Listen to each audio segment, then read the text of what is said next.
Saya kemarin mata saya agak sakit karena saya nangis itu sudah 2 hari. Bukan mikir sampean tapi mikir ilmu ini harus ada yang mempertahankan. Karena apa ya, nekuni ilmu itu kan ribet. Kalau yang nekuni ilmu terus dosen terus rektor itu ya agak ada fasilitasnya. Kalau nekuni ilmu kiai itu nak keramat kan taqabbal wa minna minkum taqabbal ya karim. Iya, tapi saya alhamdulillah keramat jadi ya tetap hidup itu. Kenapa Israel tidak kamu tegur? Gimana hukumnya qatlul mukmin? Kenapa Israel tidak kamu masukkan ayat wa may yaqtul mu'minam muta'ammidan fajazauhu jahannamu khalidan fi. Ingat ya Israel. Iya kan? Nah, Israel melakukan pembunuhan itu, kadang yang dipateni nyuwun sewu orang soleh betul. Tapi wae kabundut ya. Itu Israel juga tidak atas pilihannya, tapi karena perintah. Nah, Khadir itu bukan nabi syariat, kira-kira mirip kayak Israel, karena beliau bukan nabi syariat. Nah, ini artinya seasik itu. Jadi garwane nabi sing ngrasa rodok tuwa, wah, aku ora tahu. Kok Isa serilek itu dulu itu. Maksudnya orang Islam pertentangan itu. Makanya ini ya balik semua ini bedanya orang pesantren sama orang kampus. Kalau orang kampus mau cerita agama itu rahmatan lil alamin, tapi nyontokno rileke ora iso. Agama itu rilek, tapi nyontokno rileke ora iso. Mergo ya rapati ngaji.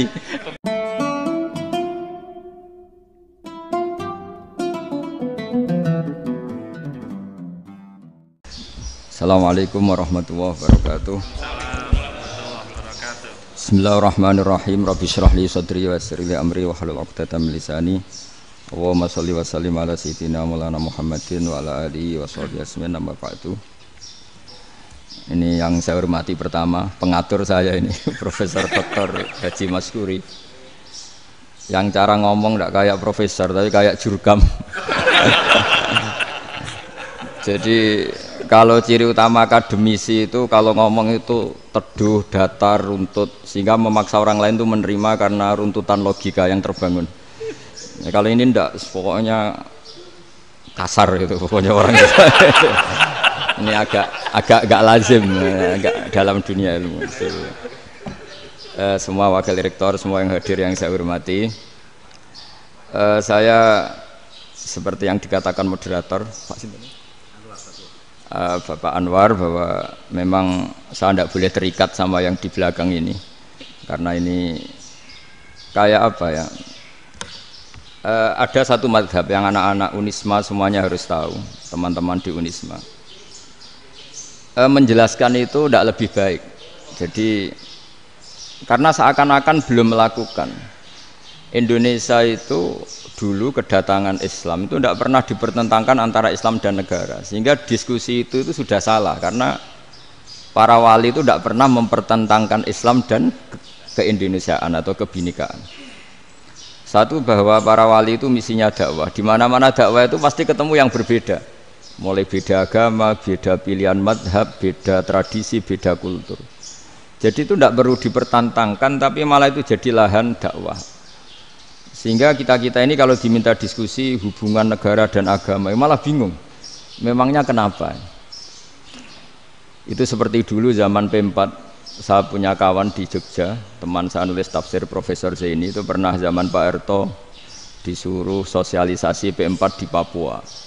Apa hubungan Pancasila dan UUD 45? Itu orang Papua jawab, hubungannya baik-baik saja Pak. Jadi yang unik itu ketika disuruh baca Pancasila, 1 Pancasila, 2 ketuhanan yang Maha Esa. Akhirnya 6 kan? Kenapa Pancasila jadi 6?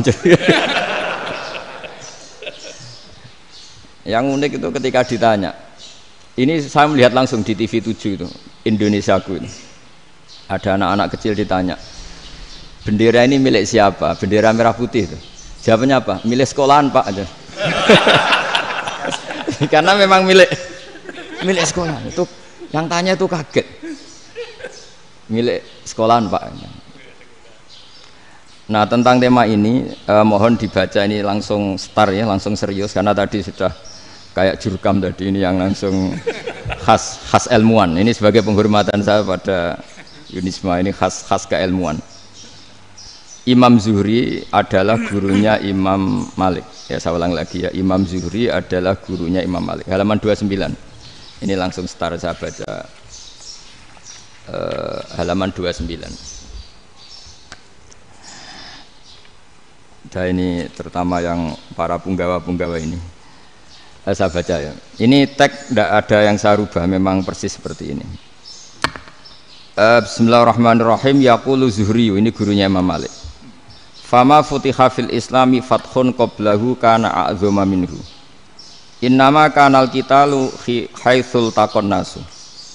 Falam makanatil hudnatu wa wadu'atil harbu wa amanan nasu ba'duhum ba'da wal taqaw fatafawadu fil hadits wal munaza'ah. Falam yaklim ahadun bil islami yaqilu syai'an illa dakhula fihi. Walaqad dakhalataini kasanaten mithlu man kana fil islam qabla dzalika au aktsar. Terus ini ngomongnya harus santai, nggak boleh provokatif. Begini, kita tahu dalam perdamaian Hudaybiyah itu poin-poinnya itu semuanya merugikan Islam. Di antaranya adalah jika yang Islam masuk kafir harus dibiarkan, karena berarti masuk ke habitat asli. Karena Nabi sebelum jadi Nabi, komunitas pokok itu kafir, sehingga kalau Islam masuk kafir kembali ke habitat. Tapi kalau Islam masuk kafir, kafir masuk Islam itu harus dikembalikan karena dianggap bid'ah. Maka kalau kamu dituduh bid'ah itu tenang saja dulu. Nabi itu ya dituduh ji'ta bidinin muhdas, kamu datang dengan agama yang baru. Cuma agak diteruskan wa kullu muhdasatin bid'ah wa kullu bid'atin dalalah. Jadi orang-orang kafir dulu kalau ngomentari Nabi ya ji'ta bidinin muhdas, kamu datang dengan agama yang apa? Baru. Nabi nurut. Semua perjanjian yang merugikan Islam itu Nabi nurut. Tapi Nabi hanya minta satu hal, jangan ada perang 10 tahun. Dan orang boleh seminar, boleh diskusi tentang Islam. Ya ini dengerin betul ini. Jadi saya tidak akan provokatif, ini pakai logika. Nanti bisa dipakai disertasi doktor. Tapi saya minta orang boleh diskusi, boleh seminar tentang Islam. Akhirnya saat itu juga ada orang yang masuk Islam. Di depan tulisan itu belum kering istilahnya. Datang ke situ namanya Abu Jandal bin Suhail bin Amr. Itu datang ke Nabi, ya Rasulullah saya ini mau masuk Islam. Kata orang-orang kafir, ini pertama Muhammad, kamu komitmen enggak sama perjanjian? Kalau kamu komitmen harus kamu kembalikan. Nabi bilang, ya Abu Jandal kamu kembali ke mereka, ke habitat mereka, yaitu menjadi kafir, di komunitas kafir maksudnya. Akhirnya nangis. Umar, Sayyidina Umar itu mendekati Abu Jandal, kemudian memberi isyarat supaya ngambil pedangnya. Jadi isyaratnya wong ini baca ora wis. Maksudnya orang-orang kafir. Tapi Abu Jandal nggak mau. Singkat cerita akhirnya kembali ke komunitas kafir. Tapi yang dikatakan Imam Zuhri cara analisis ini nggak bisa pakai provokatif, harus pakai analisis. Innama kanal qitalu haitsul taqon nasu. Yang namanya perang itu menjadikan orang tidak berpikir jernih. Ini poin yang diambil oleh Rasulullah. Kalau dibahasakan Nabi curi kesempatan, maksud Nabi dikatakan mencuri, meskipun itu hanya bahasa ya. Nggak mungkin lah kita bahasakan seperti itu. Saya ulang lagi ya. Kenapa ada perang berkesinambungan sampai tahun ke-8 Hijriah? Mulai tahun kedua ada perang Badar sampai tahun 8 Hijriah itu perang terus. Nabi sama orang kafir perang terus. Akibatnya apa Pak Profesor? Namanya perang itu ya nggak kau bermikir. Pokoknya agar ketemu Islam perang, Islam ketemu kafir perang, nggak kau bermikir. Padahal Islam itu bisa diterima oleh akal sehat, harus lewat diskusi, lewat pengamatan, lewat pemikiran, lewat pengendapan berpikir. Makanya Nabi tahu ini masalah besar. Kalau orang perang terus, itu gak kober mikir Islam, tidak sempat diskusi tentang Islam. Makanya Nabi hanya minta satu poin. Oke, perjanjian ini saya turutin semua, tapi saya minta orang kafir semuanya boleh mendiskusikan Islam, boleh seminar tentang Islam. Mereka bilang iya, pada pikiran mereka kan diskusi paling piye. Ternyata betul. ada diskusi, terus temanya gini, kira-kira bener di Muhammad Abi Abu Jahal, terus Tuhan Muhammad sama Tuhan Abu Jahal itu keren mana? Diskusi. Tuhan Muhammad itu khaliqus samawati wal ardi, yang menciptakan langit bumi, sebagaimana kampanyenya Muhammad. Ya mereka masih jangkar bilang Muhammad. Kalau Tuhan kita, ya berhala itu yang kita bikin, yang kadang rusak, yang kadang kudanan, terus lemutan, pokoknya terus diskusi. Kita kok bener pengirannya Muhammad. Terus Muhammad Abu Jahal, mulai dhisik Muhammad itu ratau bodoh nih. Mulai dulu Muhammad tuh gak pernah bohong. Abu Jahal, waduh, wis bodoh nih ngongkonan. Wis ribet kan? Dan semua diskusi itu mengarah ke kebenaran Islam. Wah, akhirnya ngomong kafir sing tokoh-tokoh cara Jawa yo, wah semane jebule masalah ini kan. Artinya gini, kalau kita ingin Indonesia damai, sebenarnya yang untung itu Islam. Karena Tuhan yang menciptakan langit dan bumi tentu gak akan diperbandingkan atau akan dikalahkan oleh Tuhan yang lahirnya saja sudah di bumi. Misalnya kita menjual Tuhan Allah, siapa itu yang menciptakan langit bumi, yang ada sebelum langit bumi, bandingkan dengan Tuhan yang lahirnya di bumi, ada tanggal lahirnya, ada aktenya, itu kan sudah ribet kan. Begitu juga kalau memperbandingkan tokoh, Muhammad itu siapa? Tokoh yang bisa menyatukan pan Arabik, tokoh yang begini-begini, yang sayang istri, sayang keluarga, dibandingkan dengan tokoh Abu Jahal, Abu Lahab yang corong Jawa penggaweannya yang ngerugikan orang lain. Akhirnya orang itu mulai tertarik sama Islam. Makanya kata Az-Zuhri pakai bahasa dulu, falam yaklim ahadun bil Islam. Tapi kalau sekarang yang populer itu bahasa yatakallam.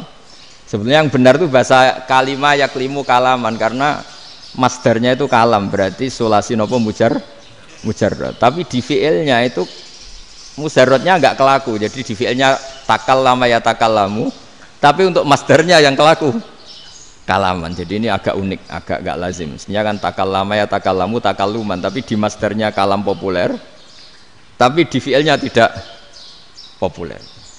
Saya teruskan ya, ini penting sekali. Jadi menjual Islam, kalau boleh dibahasakan menjual, itu tetap enak dalam kondisi damai. Karena kalau kita perang, itu bawaannya kalau ketemu ya perang, kalau ketemu perang, sehingga orang itu rakober diskusi loh, saat benernya Islam sampai kafir itu bener di. Karena tidak kau berdiskusi, tidak sempat diskusi, orang yang milih yang kafir. Karena yang mayoritas yang kuat. Sementara Islam zaman itu lemah. Lah Nabi itu yang diminta hudnah, yang penting kita damai. Terus orang boleh mendiskusikan benar mana kita dan mereka. Ya setelah diskusi ya tadi kan nggak mungkin Allah yang begitu keren, hebat, pencipta langit bumi dibandingkan berhala yang mengurus dirinya sendiri saja tidak bisa. Walhasil terus orang mulai tertarik sama Islam dan aturannya nggak boleh dilarang diskusi itu. Nah makanya saya pernah ditanya beberapa profesor di Jogja, Gus, suatu saat kalau kampus paling keren di Jogja ini ada Islamic Studies, kemudian pengajarnya dari berbagai agama, ini riskan nggak bagi Islam? Saya jawab, asal yang didiskusikan Islam itu nggak masalah, yang repot itu nak umat Islam. Karena kalau umat Islam yang jadi percontohan, banyak raja yang dolim, banyak pemimpin muslim yang dolim, terus identik dengan Islam itu jadi dolim kan ribet. Ya kalau pas umat Islam, kalau Islam yang kumat kan jadi masalah kan. Nah ini kan terus jadi beda umat Islam sama Islam yang lagi apa? Kumat. Singkat cerita terus Islam mendapat posisi yang luar biasa. Nah makanya di sini diistilahkan falam makanatil hudnah, ketika ada perdamaian wa amanan nasu ba'dum ba'do, orang merasa aman, itu fatafawadu fil hadis wal munazaah, mereka berdebat. Munazaah itu berdebat, keren mana konsep Muhammad dengan konsep Abu Jahal, keren mana konsep Tuhannya Muhammad dengan Tuhan kita, terus diskusi. Dan mereka akhirnya ikrar, wah yang benar ya Muhammad lah. Di mana-mana Tuhan tuh ya sebelum langit dan bumi, di mana-mana Tuhan ya punya reputasi menciptakan. Masa Tuhan reputasinya diciptakan kayak berhala dan sebagainya. Ibadah juga gitu.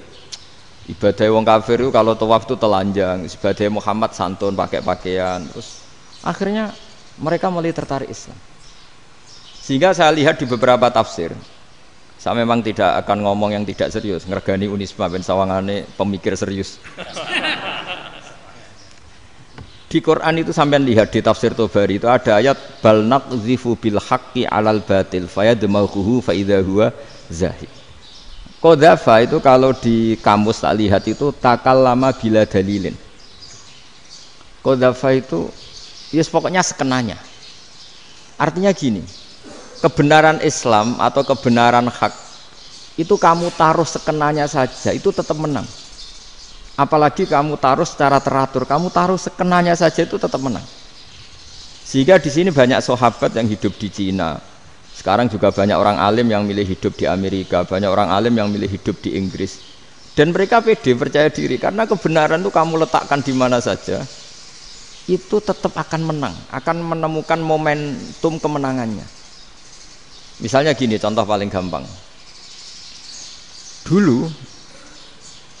Dulu para peneliti, saya ulang lagi, dulu para peneliti itu ya datang kemana-mana, termasuk Ibnu Battuta, termasuk Ibnu Khaldun, ya semua peneliti itu suka neliti. Setelah diteliti, Quran itu satu-satunya kitab suci yang membicarakan sains, misalnya tentang falak, tentang astronomi, tentang asal-usul kejadian manusia, kejadian makhluk. Juga bicara tentang geografi, geologis, semuanya.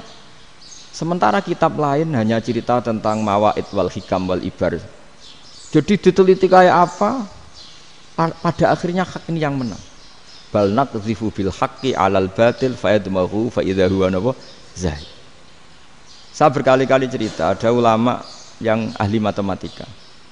Ketika ditanya kenapa kamu suka ngajar matematika, sampai muridnya itu ragu, ini guruku mlebu swarga ta ora, penggaweane mulang matematika. Tapi para muridnya bermimpi bahwa Imam Amudi itu disuruh ngajar para malaikat. Dan itu pede betul dia. Kata Allah, ini ulama saya yang iman kepada saya setingkat iman kamu. Jadi malaikat itu tidak mungkin Gusti kita menyaksikan langsung engkau, sementara ini di bumi nggak nyaksikan jenengan. Kenapa bisa sepede dan seyakin itu? Akhirnya Imam Amudi disuruh ngajarin matematika. Jadi Anda kalau profesor itu nanti harus sempat ngajari malaikat, itu baru benar-benar profesor. Jadi nanti di akhirat ngajari siapa? Malaikat. Jadi ada seminar yang melibatkan banyak malaikat, narasumbernya itu seorang profesor. Itu ketika kenapa engkau begitu yakin kalau Allah itu Tuhan dan Allah itu Al-Wahidus Shomad. Terus Imam Amudi mulai nulis angka gak beraturan. 2, 3, 4, 5 sampai 1 miliar, 1 triliun, semuanya enggak beraturan. Kata beliau, nisbatus naini wasalasa ila ma la nihayatalaha iku nisbatul far'i ilal asli. Mbok angka sebanyak apapun, 2 dibanding 1 ya far'ul wahid, 3 dibanding 1 ya far'ul wahid. Semua angka yang enggak terhingga pun dibanding 1 semuanya far'ul wahid.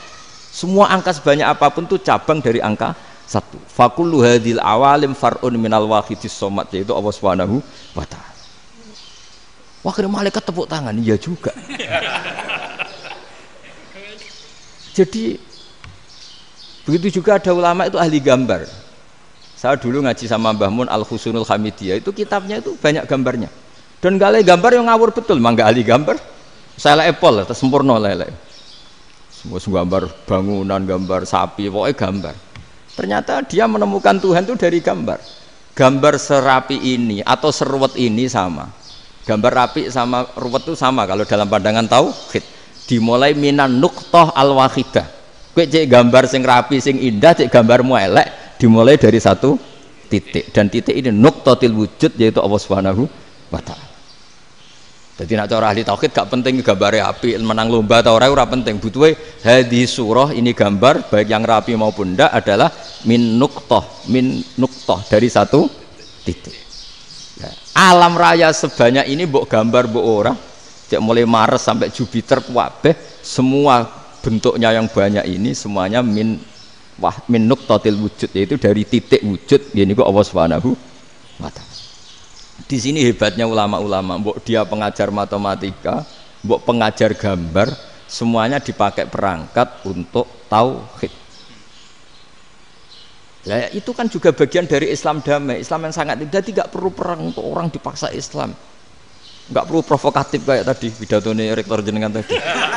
Jadi ciri utama ilmuwan tuh kalau ngomong datar tapi logikanya nggak terbantahkan, itu ciri khas ilmuwan. Kalau ciri khas politikus kalau ngomong itu keras, provokatif lah kira-kira gitu. Tapi isinya biasa. Nah saya berharap nanti semua profesor doktor itu datar tapi isinya kualitasnya bagus ini.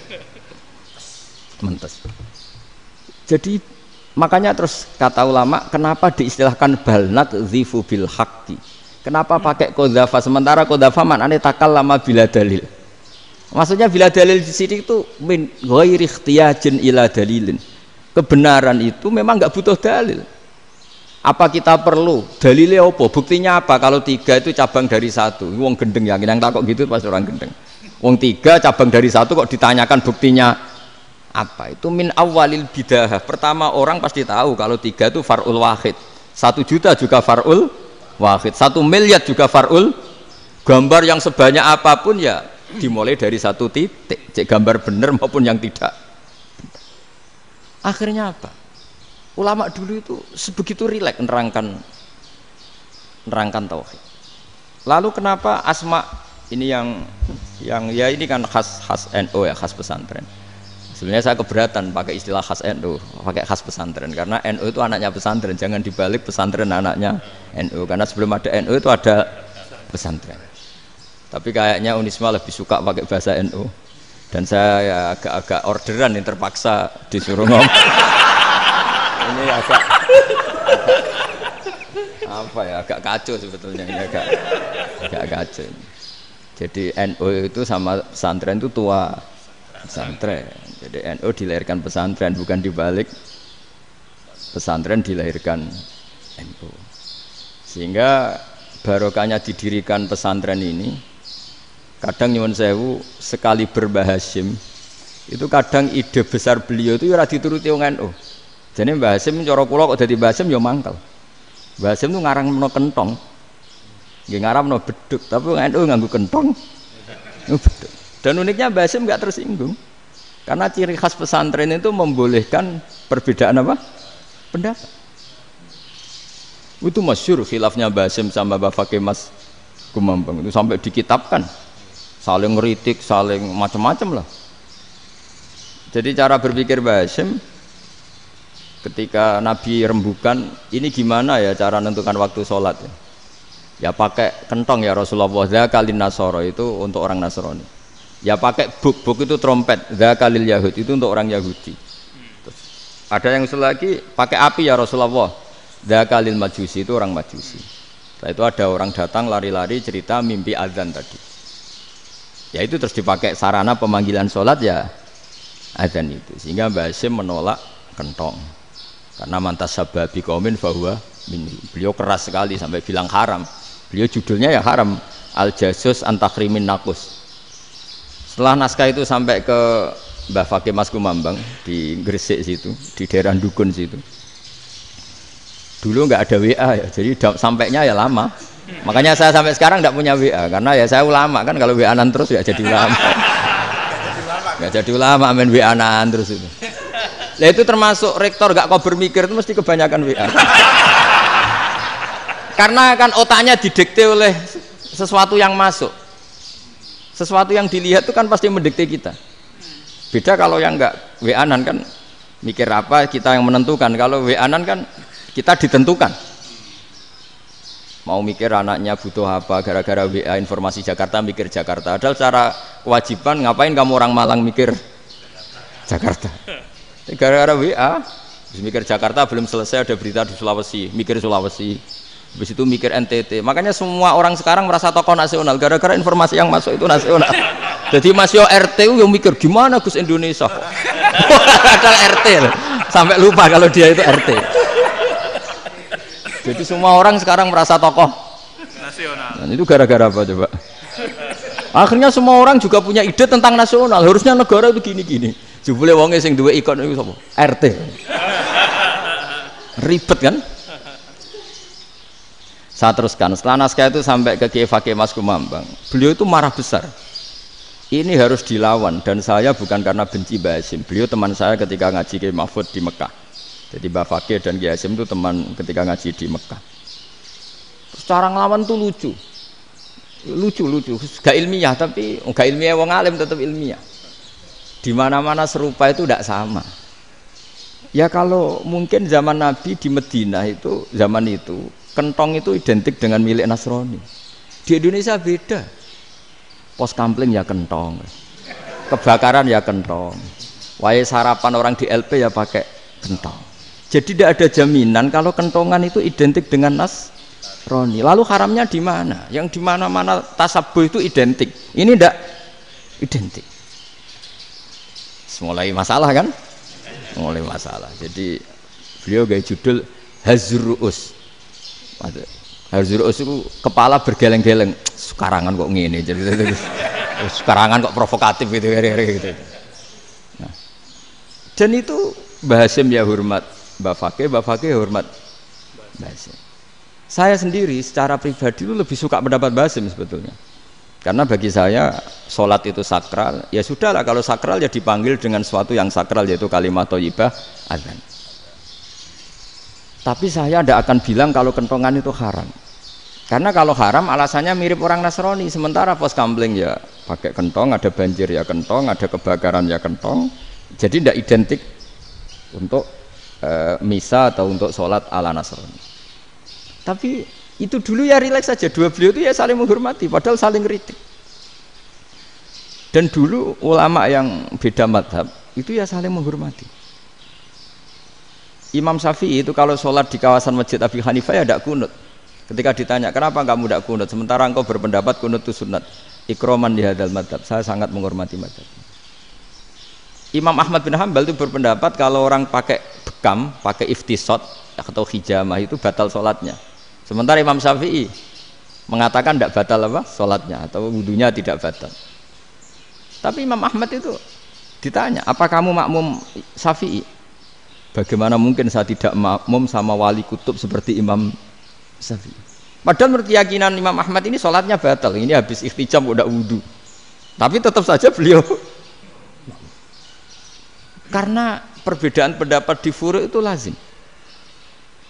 Ya orang boleh berdebat lah. Ketika Unisma datangkan saya, itu saking senengnya kiai, apa saking sombongnya sampai ngatur kiai, kan nggak pernah bisa diperdebatkan. Itu kan orang boleh debat kan?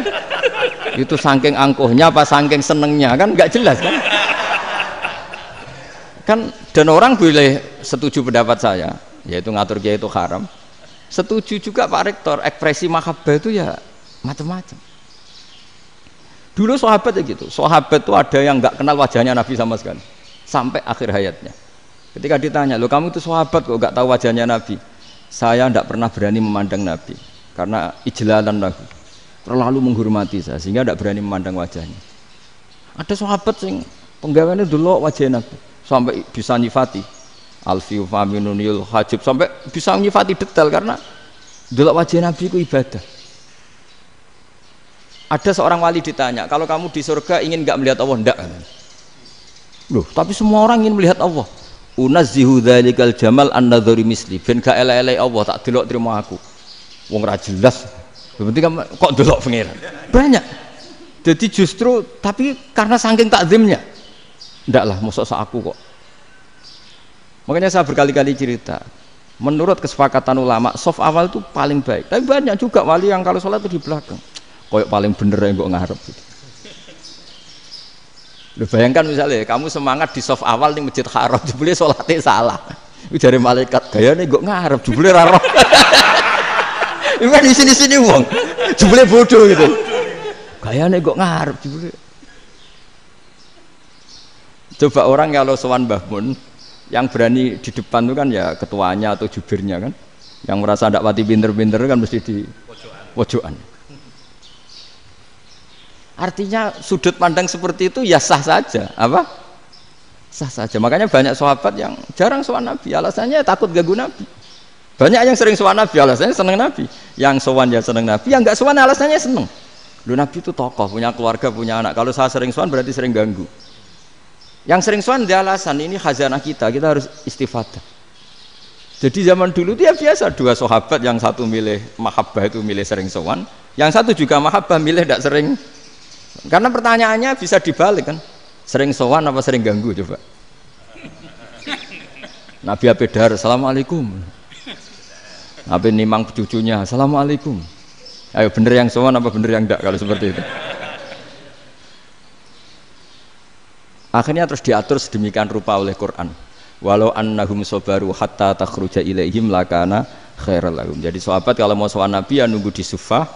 Kalau Nabi keluar berarti milik publik. Sekali masuk ke dalam tidak ada sahabat yang berani sowan. Itu la tadkhulu buyutan Nabi illa ayyudzana lakum. Kalau soal sampai masuk dalam harus nunggu dipanggil. Karena sekali Nabi masuk dalam itu milik privat keluarga, milik istrinya, milik cucunya, milik keluarganya. Jadi Nabi sekali keluar ke ruang itu berarti milik publik. Itu terus jalan tengah. Karena kalau langsung masuk, bayangkan saya itu sering menyaksikan. Mbah Mun habis ngaji 2,5 jam ngaji Jalalain, baru masuk, Assalamualaikum. Padahal yai mungkin mau ke kamar mandi, mau ini itu.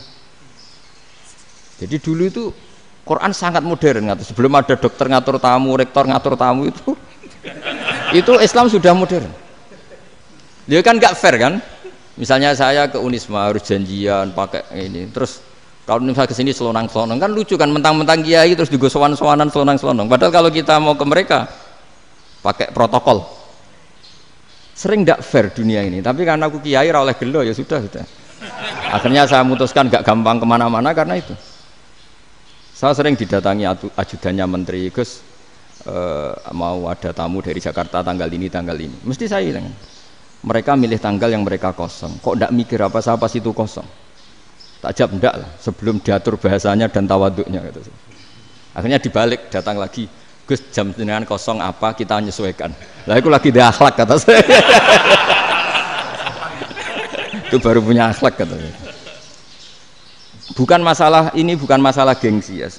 Saya sendiri itu dolan ke alumni itu jarang, karena ya takut.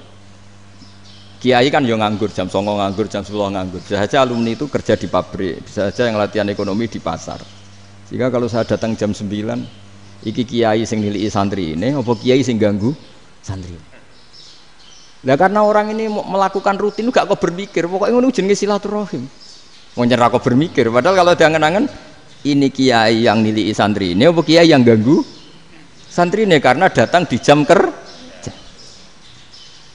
Nah, bayangkan kalau kebenaran dulu itu dikawal oleh satu peradaban perang. Jadi Nabi sesuai diangen-angen mbek Nabi. Perang Badar menang Nabi, perang Uhud menang wong kafir, perang ini gonta-ganti. Apapun itu yang penting satu kesimpulannya, cara Rasulullah kesimpulannya satu. Orang tidak kober mikir kebenaran secara mengendapkan pikiran dengan pikiran jernih. Maka hebatnya Nabi ketika perjanjian, pokoknya saya minta nggak ada perang. Dan orang boleh mendiskusikan Islam. Itu luar biasa idenya Nabi. Karena bawaan perang itu wong kan nggak kok bermikir. Ibarat seorang misalnya seneng satu perempuan, ketemu rivalnya langsung perang kan nggak mikir. Tapi kalau kau bermikir, diangen-angen cawe wedok iku ora seneng aku. Untungnya apa untuk wong ayu ora seneng, malah mau loro hati. Terus sudahlah, buruan dialihkan kemana kan gitu. Itu nak mau amen WA nan tukaran lewat SMS atau tarung langsung ora kau bermikir. Tapi kalau kau bermikir, akhirnya berpikir nih. Perempuan tadi sebenarnya yang disenangi siapa? Oke, ternyata senang Pak Rektor. Sudah kita ngalah. Karena tidak ada nikmatnya kan menikahi perempuan yang sama sekali tidak mencintai kita. Tapi kalau nak kau berpikir pokoknya diprovokasi, wah kue kalah mbak A, kue kalah mbak B. Pikirannya kan, ojo sampai kalah. Bareng wis menang ternyata ada mas. Lah. Nah bayangkan Islam itu seperti itu dulu, dipertarungkan. Luang Islam itu dinu aklin, agama yang diterima dengan akal sehat. Tapi sekarang ukurannya perang. Yang menang berarti benar, yang menang benar. Kan terus jadi repot. Itu Nabi tidak ingin, makanya Nabi ingin sudahlah, nggak ada perang. Nah, makanya kata Imam Zuhri, fathul Islam terbaik adalah orang boleh diskusi tentang Islam dan tidak ada perang. Lagi-lagi penting, tidak perang itu penting, silmun itu penting, perdamaian itu. Setelah tidak ada perang, akhirnya fatafawadu fil hadis wal munazah, orang boleh diskusi apa saja, termasuk boleh adu polemik. Konsep satu Tuhan dan Tuhan banyak diperdebatkan. Akhirnya Nabi secara rileks bisa menjelaskan, Muhammad, urusan kita banyak. Kalau Tuhannya satu tidak cukup, Tuhan harus banyak untuk menyelesaikan berbagai urusan. Ada Tuhan bagi rektorat, bagi macam-macam kan. Ada Tuhan untuk ngurusi utang, ngurusi BPKB, macam-macam. Terus kata Rasulullah, enak saja Nabi jawabnya. Ya kalau kamu punya majikan banyak, perintahnya beda-beda, kamu mangkel enggak, bingung enggak? Ya susah mat, kalau majikannya banyak, perintahnya beda-beda, kita jadi repot. Seneng mana? Seneng majikan satu. Ya sudah, Tuhanmu itu majikan kamu. Kalau Tuhannya banyak, perintahnya macam-macam, kamu yang repot. Akhirnya sudah mat, Tuhannya satu aja. Nah, itu ya barokahnya diskusi tadi, barokahnya enggak perang. Daraballahu mathalan rajulan fihi syuraka'u mutasyakisuna wa rajulan salamal lirajul hal yastawiyani masalah. Terus alhamdulillah. Jadi orang yang paling kafir pun saat itu taslim. Nah, ini kembali ke kalimat la ilaha illallah. Saya tidak perlu provokatif, pasti teori saya itu benar. Bukan saya bilang benar itu karena sombong, enggak. Ini sesuai teks. Misalnya begini. Benar enggak kelompok takfiri yang suka ngafirkan orang lain? Itu pasti tidak benar. Logikanya gampang. Orang yang kafir 70 tahun saja dengan melafadzkan la ilaha illallah menjadi muslim. Masa dengan kalimat yang sama yang muslim menjadi kafir? Itu logikanya kan enggak ketemu. Orang kafir 70 tahun untuk menjadi muslim disuruh baca apa? La ilaha illallah. Tapi gara-gara baca la ilaha illallah nyekel patok jadi kafir. Pertanyaannya, loh ini kalimat apa? Kalimat untuk mengkafirkan apa kalimat untuk mengislamkan? Karena yang kafir dengan kalimat itu menjadi Islam, ternyata yang Islam dengan kalimat itu menjadi kafir. Itu ketemu enggak cara logika itu kan enggak ketemu kan? Makanya cara pikirannya Abul Hasan Asyadzili, dan saya setuju pikiran itu. Istighfar ini boleh orang Jawa Timur protes karena kadang beda manhaj, tapi jangan protes saya, protes Abul Hasan Asyadzili kualat mesti sampean. Ketua Torekoh napa? Sadziliyah. Cara madzhab Sadzili, dan Anda boleh berbeda madzhab, mencari khasnya wong kampus sing wani beda. Beda kapasitas lah, pokoknya butuhnya beda. Dan ketok pinter, ketok kritis tuh. Cara madzhab Abul Hasan Asyadzili itu gini Pak Rektor. Jadi istighfar itu baik. Tapi ba'da kamali tauhid, setelah tauhidnya itu benar. Alasan beliau masuk akal. Ketika ada ayat fa'alam annahu la ilaha illallah wastaghfir li dzambik. Bihadil kalimah. Jadi orang boleh istighfar itu setelah tauhidnya benar. Alasannya Abul Hasan Asyadzili begini. Qul lil ladzina kafaru iyantahu yughfar lahum ma qad salaf. Katakan kepada mereka yang kafir, sekali mereka tidak kafir, maka otomatis dosanya masa lalu diampuni. Pertanyaannya, yang bisa menghentikan kekafiran itu kalimat apa? La ilaha illallah. Dengan hanya melafadzkan la ilaha illallah Muhammadur Rasulullah, langsung yughfar lahum ma qad salaf, langsung dosanya diampuni. Berarti yang menjadi pengampun dosa lah, penyebab pengampunan itu apa? La ilaha illallah. Itu bahkan orang kafir belum istighfar. Di ayat itu kan Allah enggak mensyaratkan setelah la ilaha illallah istighfar baru diampuni, enggak. Asal la ilaha illallah langsung yughfar lahum ma qad salaf. Saya ulang lagi ya, jelas ya. Jadi kulil ladzina kafaru iyantahu yughfar lahum ma qad. Nah, sekarang iyantahu, mereka berhenti dari kafirnya. Syaratnya pakai apa? La ilaha illallah Muhammadur, itu langsung yughfar lahum ma qad. Artinya apa? Ghufranullah itu bisa didapat hanya dengan mujarrodut tauhid, yaitu hanya dengan melafadzkan kalimat thayyibah. Dan sahnya istighfar juga berdasar kalimat thayyibah itu. Misalnya gini, orang kafir sebelum Islam melafadzkan astaghfirullah, astaghfirullah, astaghfirullah, kira-kira diterima enggak? Enggak kan? Karena syaratnya istighfar ba'dat tauhid.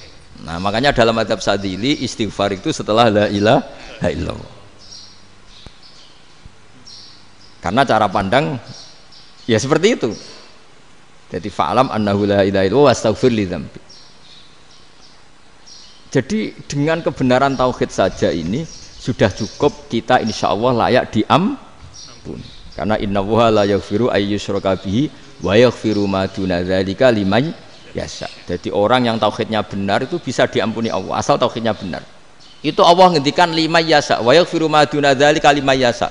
Dawe Imam Suyuti walam yakun liman yastaghfir. Jadi orang yang bertauhid secara benar meskipun gak sempat istighfar itu tetap potensi diampuni. Karena bawaan tauhid itu sudah menjadi layak diampuni. Kayak orang kafir sekali ngelafatkan kalimat tauhid mbok gak istighfar langsung diampuni.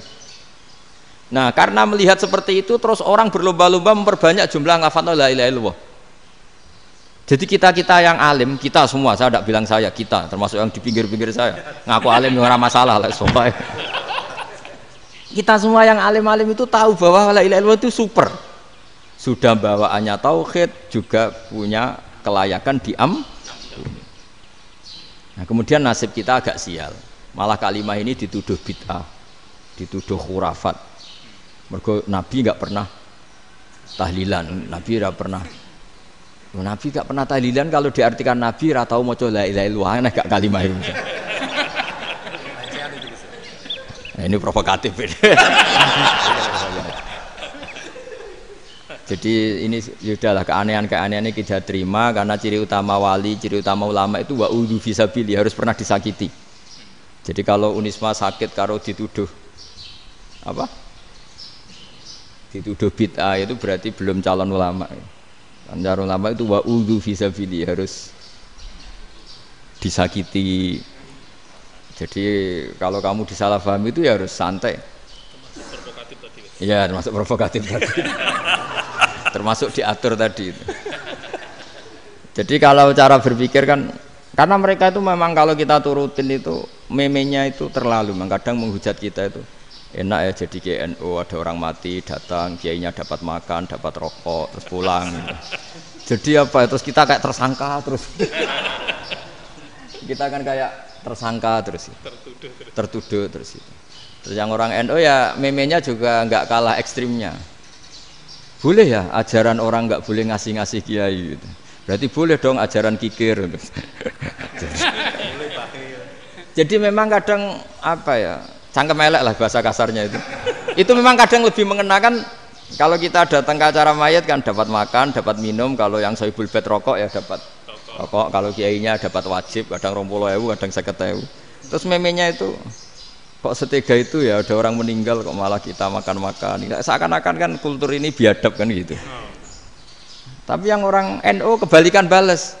Oh ternyata nggak boleh ya mayit disodakoi. Ternyata nggak boleh ya orang dermawan.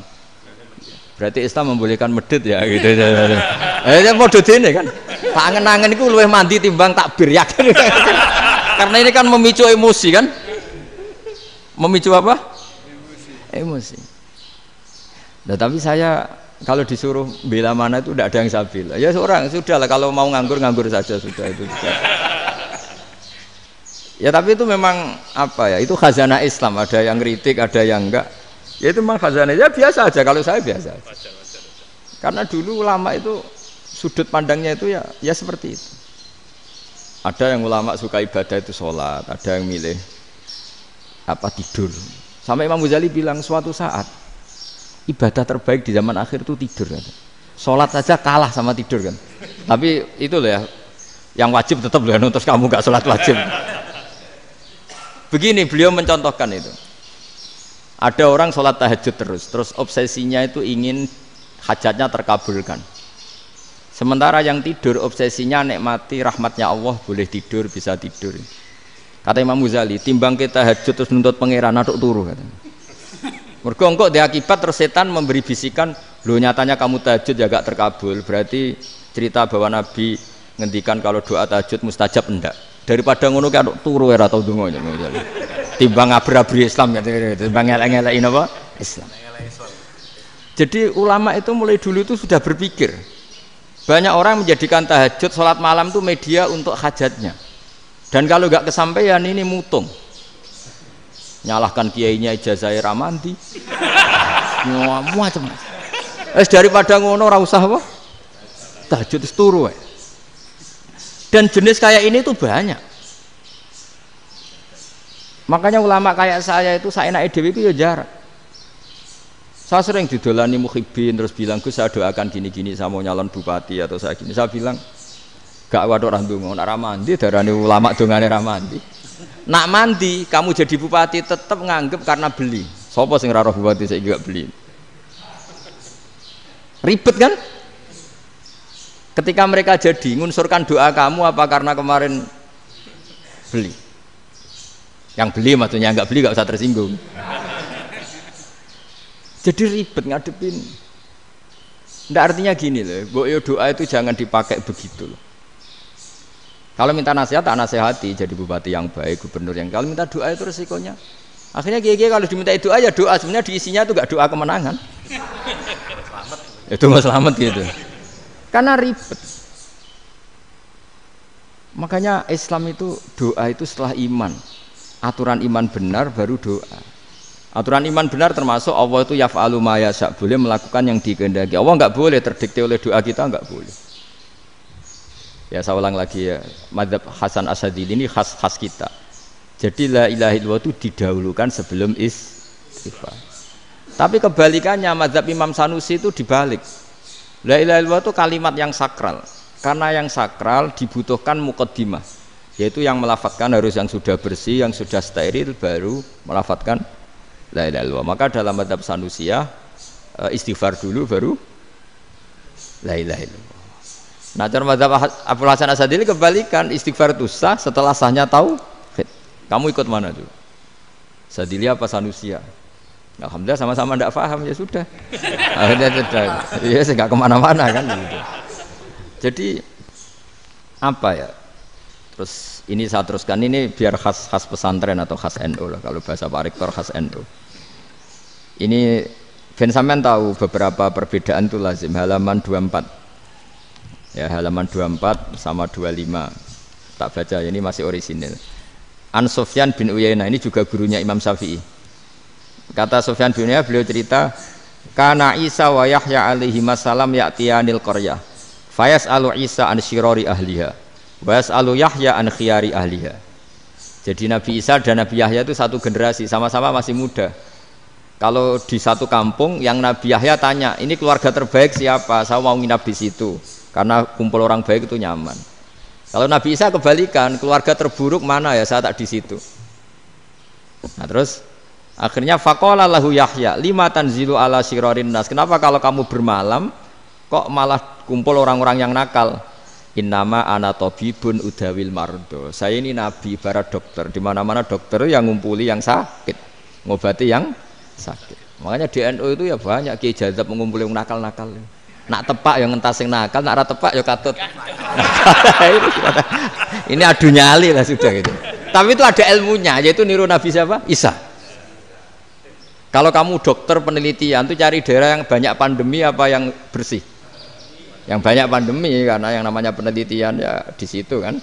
Kalau kamu dakwah ngentas kemiskinan, ke daerah miskin apa daerah kaya?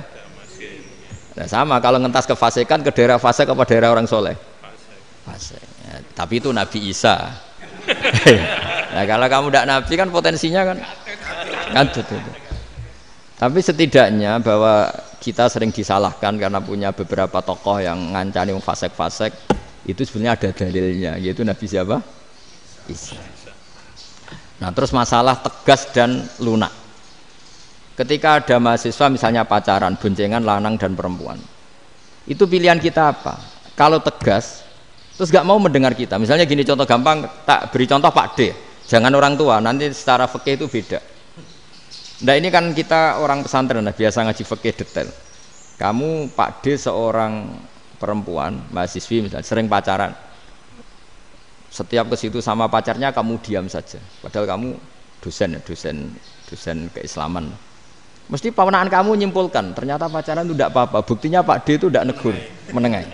Ini berarti as-sukut alal mungkar. Tapi kebalikannya, Pak D ini terkenal keras. Nak rono mesti raja aku ponaan. Akhirnya yura rono. Mesti ngerti nak mesti diamuk. Nah, dua orang ini sama-sama gagal kan?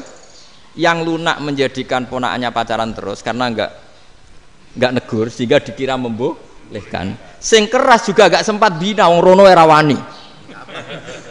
Akhirnya dua orang ini sama-sama enggak ketemu, sama-sama enggak berkesempatan membina kan? Gagal membina kan? Karena yang keras ponakannya enggak pernah situ, berarti enggak bisa bina kan? Yang lunak membiarkan berarti juga ada bina. Nah, Islam itu antara dua itu. Ya agak terlalu lunak, enggak terlalu keras. Karena kalau terlalu keras, misalnya ada kiai terlalu keras, lu masyarakat mau tanya itu gimana? Lari kan? Lu saya ini punya pengalaman pribadi. Saya ini kan kecelok orang alim. Itu kalau pernah ya saya itu berusaha ya pokoknya ya umumnya orang alim lah, tenang terus anteng, enggak gejlok-gejlokan. Itu enggak ada yang tanya. Saya mimpi ketemu beberapa ulama itu disalahkan. Terus umat saya kalau mau tanya itu ke siapa? Wong alim wis wibawa, meneng tambah banget wibawanya. Berlaku uraan, sering gojlok rektor macam-macam. Terus wong wanita kok, saya biasa ke pasar pandangan dicegot orang. Gus, putri saya itu sering keluar darah tapi melebihi batas haid gini-gini. Kalau badhe sowan jenengan, gak usah sowan ning kene mbek ngadeg-ngadegan. Terus tanya, yang haid berapa hari, Gus? Ya supaya rudat ilal adat. Adat sebelum dia punya penyakit istihadah itu berapa? 6 hari ya sudah, kembali 6 hari lainnya mustahadah, tetap sholat, tetap normal. Tapi kalau sawi bawa, moro pasar go tasbih seduwilu. Iku mesti wong salaman njaluk donga yakin. Tapi baru kayak rada uraan ketemu wong-wong, dol pening ndi? Mak pening ndi? Gus beneran Gus ketemu jenengan kula wingi badhe tuwa kok. Akhirnya tanya. Jadi uraanku itu amdan. Lho nek sampean asli, iki asli uraan. Karena ndak uraan lah tetap ndak wibawa kan. Jadi baru kayak uraan itu ya banyak. Saya itu kalau ngantor di Jogja itu banyak orang yang tanya. Ya biasa tuh tanya macam-macam. Karena saya uraan. Ke pasar ya orang, bahkan di bis sering ketemu orang. Wah beneran Gus kalau badhe sowan jenengan badhe tanya ini. Ya sudah di sini aja. Jadi semua itu diilmoni. Nah, Nabi itu punya sisi yang dua-duanya jalan. Memang beliau luar biasa, dipilih Allah yang luar biasa. Nabi ketika wibawa itu banyak sahabat yang bahkan mengenali wajahnya aja tidak bisa. Ka'anna ala ru'usihim at-tayr. Bayangannya seakan-akan di kepalanya itu ada burung yang takut terbang, saking antengnya. Tapi Nabi sekali mengeluarkan job, sekali santai, itu sahabat tanya itu sampai yang nggak pantas ditanyakan. Nabi saat tadi kumpul istri saya, tapi tidak inzal itu wajib mandi ndak. Aro'aita law anna ahadana ya'ti imro'atahu walam yunzil. Itu ya ditanyakan. Nabi pun kumpul itu betul saged inzal sepundi. Guys betul lagi. Terus ya ada yang tanya macam-macam. Ya saking ada sahabat dipanggil Nabi tambah lari, dipanggil lagi tambah lari. Panjenengan nyeluk, oh pas kula kumpul bojo kula. Lah kula kuwatir jenengan orang suci, saya belum mandi, makanya saya lari. Terus Nabi ngendikan innamal mukmin thahir, ya nak masalah ketemu kiai ra apa-apa ijek junub. Penting kok nak salat ya adus sik. Tapi Nabi sekali pakai mazahirul jalal, tapi pakai wibawanya, itu orang enggak berani ngomong. Tapi sekali Nabi rileks, itu orang bisa tanya apa saja, termasuk halal yang enggak pantas. Loh, ada sahabat itu tanya lucu, tanya Maimunah. Maimunah itu ya cantik tapi sudah agak tua lah. Maimunah, ya umal mukminin, hukumnya ngambung bojo pas Ramadan ubi. Wah gak roh aku, gak tahu diambungkan Nabi pas Ramadan. Tanya Saudah, wah malah rara diambung kalau Saudah itu kan wis tuwa itu. Lucunya istrinya dia jawab, tanya Aisyah yang mungkin Nabi. Iya yang mungkin tanya Aisyah. Itu yang usul ya istrinya Nabi Maimunah. Selalu Aisyah. Tanya be Aisyah. Ya Amirul ya umal mukminin gini-gini. Wah Aisyah yang cantik masih perawan kan. Qabbalani Rasulullah bahwa oh Nabi biasa ngambung-ngambung pas Ramadan dan beliau tetap puasa. Akhirnya fakih ngarang kan wa takbil fi Ramadan wa tublah la tubtilu shauma ngambung ora. Iku ya udah biasa di sini. Ya nasib bojone ayu. Ndak ini artinya seasik itu. Jadi garwane Nabi sing ngrasa rodok tuwa. Wah aku ora tahu ya. Kok Aisyah serilek itu dulu itu. Maksudnya orang Islam pertentangan itu. Maksudnya ini ya balik semua ini bedanya orang pesantren sama orang kampus. Kalau orang kampus mau cerita agama itu rahmatan lil alamin, tapi nyontokno rileke ora iso. Agama itu rilek, tapi nyontokno rileke ora iso. Mergo ya rapati ngaji. Contohnya ora iso, dadi mau gawe kaidah kok Islam itu rahmatan. Jadi Nabi itu lah, Allah juga gitu. Allah itu kalau sudah memperlihatkan madzahirul jalal, itu mbok malaikat Jibril rawani. Ketika Allah dengan madzahirul jalal. Tapi kalau Allah dengan madzahirul jamal, madzahirul apa? Jamal. Iku ya gojol-gojol kan sampai makhluke gojol. Ya buli-bulian cara sakniki. Ya sampean delok ning hadis syafaat itu, akhiru man dakhalal jannah atau akhiru man kharaja minan nar itu di beberapa judul. Ada seorang rojul yang ahli neraka ya, dintas mbek pangeran terus ditudono swarga. Gusti, swarga, ngiler tok ora wong wayu, roh wis ngiler tok. Ngerjaluk Gusti mosok roh tok ora oleh mlebu. Jarimu asal mlebu metu kon neraka ora jaluk-jaluk meneh. Sumpah lho ya, gak jaluk apa-apa meneh. Mboten Gusti. Sekali saya keluar dari neraka ndak akan minta apa-apa lagi. Wis. Wallahi, wis wallahi. La as'alu ghairaha. Maksudnya ghairatil khoslah ya niku pokoke selain keluar dari neraka saya tidak akan minta lagi. Didono swarga wong do kelon seruwibet kan. Sing bojone elek kan dendam dadi ning swarga iku. Swarga iku wis macam-macam. Gusti mosok roh tok ora oleh mlebu. Jarene janji ra njaluk meneh. Akhire ya wis didelokno neraka. Jadi pangeran jawabe gampang didelokno neraka. Roh neraka begitu menyakitkan, begitu ngeri. Sudah Gusti saya tidak minta surga, sementing enggak masuk neraka. Rabbana srif anna adzab jahannam. Setelah lama itu diadepno swarga njuk mlebu swarga, terus diadepno neraka. Akhirnya ya sudah. Saiki mlebu swarga gak apa-apa. Iku jawabe lucu. Atas taziu jenengan ngenyek kula. Wong karuan ra di swarga kok mlebu swarga. Terus akhirnya mlebu swarga, bareng mlebu swarga tamanna, sangen-angen sing mbok jaluk apa? Bareng angen-angen yang indah-indah, laka wa asratu amsal ya iku tak turuti wa asratu amsalih lan lipatan ke-10. Jawabe wong lanang ya lucu. Atas tazi ubi wa anta rabbul alamin. Jenengan pangeran kok ngenyekan. Maksudnya wis karuan aku ora pantes. Terus jare pangeran, la astazi ubika walakinni ala ma asya'u qadir. Aku gak ngenyek kowe, pancen aku pangeran. Nuruti kowe iku iso. Jadi Allah sendiri ketika dengan madzahirul jamal itu malaikat ya ono sing wani bantah. Masyhur itu kan malaikat sing bantah pangeran ataj alufia mayufsidu fiya wasfikut. Karena Allah dengan madzahirul jamal. Yang paling masyhur Nabi Musa. Nabi Musa itu ketika Nabi Mi'raj. Nabi Mi'raj itu beliau kira-kira di langit keempat lah yang masyhur atau kelima. Ngelangkahi. Nabi Musa menangis, "Ya Rabbi ini apa-apaan? Orang sing ja'a ba'di kemudian melangkahi makom saya ini apa-apaan?" Jadi Nabi Muhammad kan apapun hebatnya kan junior. Kok melangkahi makom saya ini apa-apaan? Enggak fair. Sampai Nabi Muhammad itu tanya gini sama Jibril, reaksi Allah gimana ketika melihat Musa seperti itu? Jawab malaikat Jibril lucu, ya roh khiddatahu, Allah sapal gayane Musa, biar jadi lucu. Ya dibiarin aja sama Allah. Tapi wong jenenge Nabi Musa itu kekasihnya Allah, tetap berkah bagi kita, betul. Ketika setelah Mi'raj diwajibkan sholat 50, gentenan Nabi Musa kelihatan nabinya. Sebenarnya Nabi Musa itu sebetulnya loh, gak nguntungkan kita sebetulnya. Tapi yang nguntungkan, sebenarnya ndak niat nguntungkan kita, tapi nguntungkan.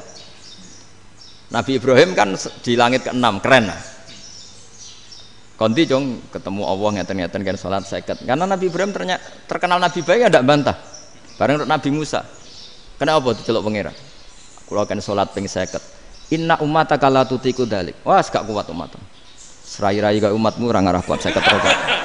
Tapi sebenarnya Nabi Musa itu niatnya bukan membela kita. Fa inna ummati la umatku sing gagah-gagah ra iso meneh umat. Berarti sebetulnya ya itu masih pakai gengsinya sebetulnya. Wes ngono-ngono lah sementing kita untung. Sebetulnya dia itu enggak terima wong umat saya aja yang lebih kuat.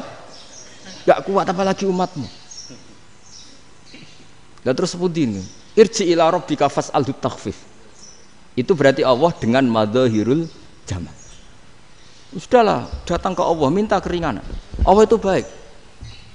Minta. Mbak Allah itu ringanan mau 5 tok, jadi cek 45. Balik Nabi Musa, piro 45, cek ra kuat umat. Wong umatku ora kuat, jadi sebenarnya dia bilang umatku ora kuat. Lho cara Nabi Muhammad model wong Malang, yo beda umatku mbek umatmu. Ribet kan? Beda. Loh, Nabi Muhammad kan tidak seperti itu kan, tidak punya akhlak Malang kan, akhlak. Maksudnya akhlaknya mujur itu, tidak akhlak yang baik gitu. Ya akhlak yang mujur, bukan yang Malang gitu. Jadi Nabi ya manut. Tinggal 40 kan, dikurangi lagi 35 sampai 9 kali kan, masyhur itu. Ya kan kalau dikurangi 55 kan berarti turun naik kan 9 kali. Itu setelah 5 itu Nabi Musa cek usul masih ragu. Itu cara Nabi munggah nentek ya. Ini entek ya. Terus iya doa tuntas betul. Bisa bebas. Terus munggah ado-ado lha opo. Ngapain itu? Akhirnya Nabi Muhammad sudah sampun ya kalimah Allah, saya ini malu sama Allah Musa. Sudah 9 kali dan diturutin terus. Jadi Allah kalau dengan madzahirul jamal itu Nabi Musa Biasa nego sama Allah. Tapi ketika Allah dengan madzahirul jalal, itu Nabi Musa enggak berani. Yaitu di hadis syafa'ah. Hadis syafa'ah ketika manusia datang ke Nabi Adam, ya tuna Adam. Ya Adam anta abul basar ngene isfa'li lana inda rabbik. Kamu saya minta mensafaati kita. Nabi Musa, Nabi Adam, inna rabbi qad ghadibal yawma ghadaban lam yaghdab qablahu mislah wa la yaghdab ba'dahu mislah. Ini Allah sedang murka besar dan tidak akan murka seperti ini lagi. Sudah saya tidak berani, nafsi. Nabi Ibrahim enggak, termasuk Nabi Musa ketika itu ya enggak berani. Karena Allah dengan madzahirul jalal. Itu Nabi Musa enggak berani. Sudah saya sendiri itu pernah salah. Yaitu saya membunuh seseorang yang enggak disuruh oleh Allah membunuh itu. Yang pas jotosi orang Kipti. Akhirnya datang ke Nabi Muhammad. Pas ke Nabi Muhammad, Allah dengan madzahirul jamal. Dengan madzahirul jamal sampai Kanjeng Nabi ngendikan analah saya akan memintakan syafaat kalian. Terus fa ahmadu rabbi bima hamida allamaniha rabbi. Saya muji Allah dengan pujian-pujian yang orang lain tidak tahu, hanya saya yang diajari, kata Rasulullah. Nah di sini menurut banyak ulama termasuk kitab yang saya baca, kenapa Muhammad sebagian namanya Ahmadu? Itu dari af'al tafdil fa Muhammadun Ahmadu min ghairihi.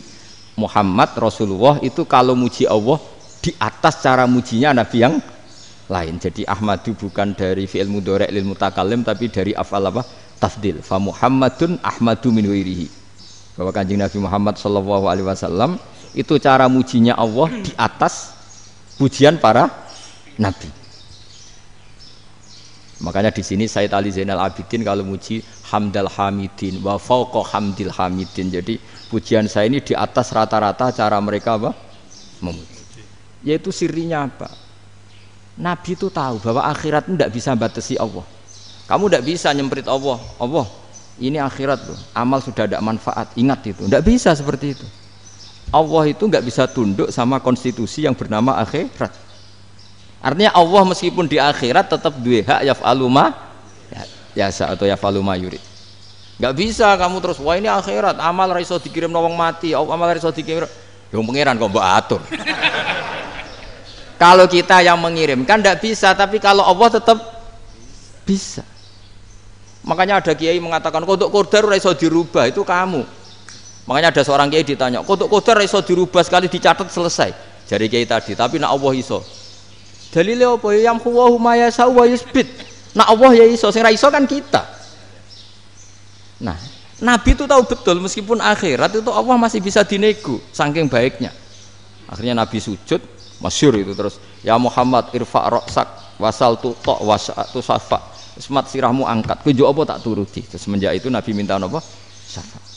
Artinya apa? Ketika Nabi lain berpikir bahwa akhirat ini membatasi amal karena sudah Nabi tahu betul kalau Allah tetap Allah yang enggak terbatas kekuasaannya, enggak terbatas rahmatnya juga saat di akhir. Makanya disebut fa Muhammadun Ahmadu min ghairihi. Makanya wa mubasysyiran bi rasuli ya'ti mim ba'di ismuhu Ahmad. Jadi makanya terus banyak GNU sing macam-macam lah. Sing ana sing potongane wedi terus hati-hati. Niku berarti makome madzahirul jalal. Ana sing amen guyon nek makome madzahirul jamal. Ana sing ra jelas ngene iki, sing ra jelas. Nak guyu buanter kok nangis yo buanter. Jebule urusan utang lah ini sudah yang udah. Jadi makanya yang rileks saja. Sebenarnya agama ini santai, rileks karena agama ini harus bifarohin wasururin. Enggak boleh agama ini dibawa dengan kekerasan, dengan antisosial.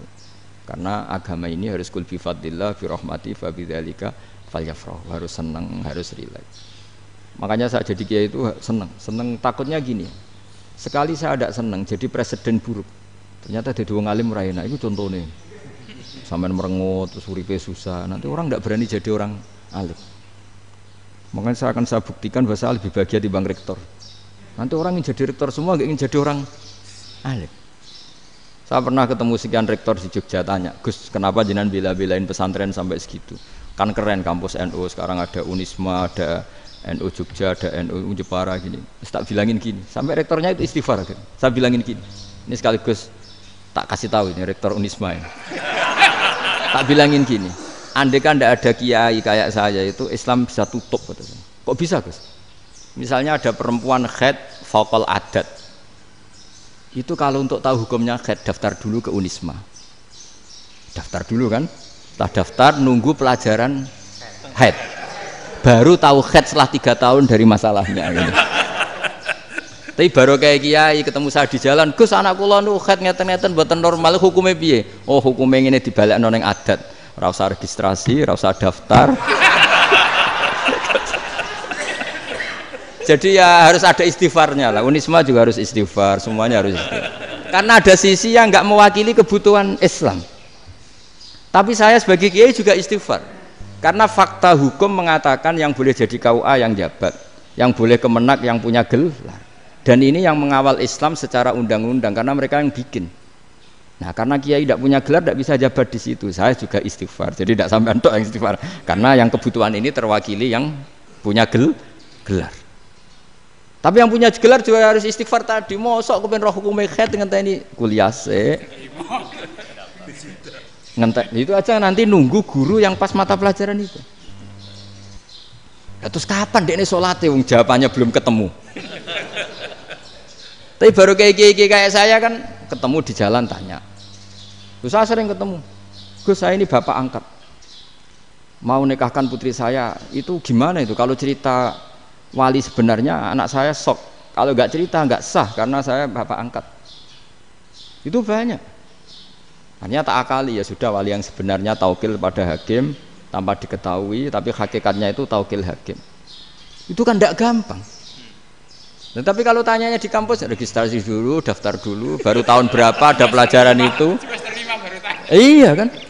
Semester 5 ya? Iya. Oh, itu kan. Jadi jangan kira terus sistem Unisma itu yang terbaik di dunia, enggak juga kan? Enggak juga. Dan sistem-sistem yang lain maksudnya ada.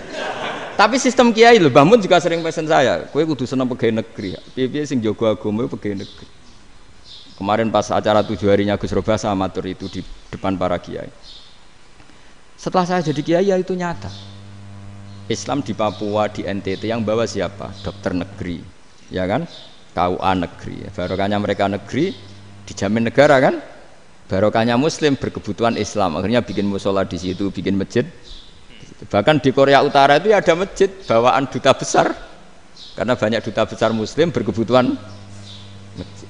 Yang bisa gini itu yang negeri apa yang swasta? Negeri lah. Di sini kiai tidak mewakili semua kebutuhan apa? Islam. Tapi kampus juga enggak, kampus Islam sekalipun tidak memenuhi semua kebutuhan Islam tadi. Masa orang tanya kan nunggu semester berapa tadi? Semester 5 masih daftar dulu. Nunggu pelajaran itu. Payahnya pas ketemu dosennya, wong saya tidak pernah ribet kan? Pas dosennya cowok gitu. Jadi sudahlah, makanya ini, iya makanya ini kan bentuk kearifan lah. Jenengan ngakui fungsi kiai kayak saya itu bentuk kearifan. Saya juga ngakui jenengan itu butuh kearifan. Saya sering didolani KUA itu rata-rata ya didikan kiai. Kompilasi hukum Islam itu banyak ya, janda cantik. Contohnya harus cantik. Kalau jelek nggak mungkin terjadi kan. Ada janda cantik kebetulan suka kawin tapi takut zina. Saya ulang lagi suka kawin tapi takut. Itu seringnya gitu Pak Rektor. Jadi dia kawin bosen bilang ke KUA, Pak saya sekarang mau nikah sama ini. Loh, tapi kamu mau punya suami ya tapi kan gak tercatat Pak. Itu KUA nya rata-rata itu gak berani meskipun gak tercatat karena secara fikih meskipun gak tercatat tetap dia seorang perempuan yang bersuami maka gak boleh nikah sama orang lain. Jadi coba kalau nyun sewu KUA hanya ngikuti hukum formal yang penting di catatannya gak punya suami ya dinikahkan saja kan. Tapi mereka enggak karena didikan kiai enggak berani. Artinya gini, kalau hanya pro hukum catatan sipil maka ini dinikahkan bisa karena enggak tercatat. Tapi secara hukum santri enggak bisa dong menikahkan perempuan sing dadi zaujin yang punya suami. Jadi ini barokahnya kerjasama yang baik. Jadi di masyarakat itu tertanam didikan kiai enggak boleh nikahkan perempuan yang suami, tapi di KUA ngikuti hukum formal. Dan di Indonesia itu KUA itu rata-rata konsultasinya ya sama kiai. Sehingga ya nggak berani akhirnya meskipun aku wedi mlebu neraka, Mbak, gak iso. Dan itu banyak. Seorang lagi ya, makanya ini kan pesantren itu nggak boleh mati. Orang kiai-kiai kayak saya nggak jelas-jelas itu harus lebih jelas lagi. Karena ini yang on time, yang online, yang siapa saja bisa tanya. Saya itu SMS saya itu nggak punya HP WA. HP jadul itu SMS-nya tiap hari tak berapa orang yang tanya dari Kalimantan, dari Aceh. Gus di kampung saya ada masjid 2 itu yang sama. Nah, ada yang dari orang perkotaan Gus di perumahan baru ada masjid, yang Jumatan baru orang 12 sah enggak? Ya langsung saya jawab sah. Dalilnya ini. Ya sudah. Nah, tapi kata Imam Syafi'i gini harus orang 40 itu madzhab Syafi'i, dalam madzhab yang lain gini-gini. Itu kalau tanya rektor itu kan ribet. Masuk ajudan dulu, asisten dulu, panjang.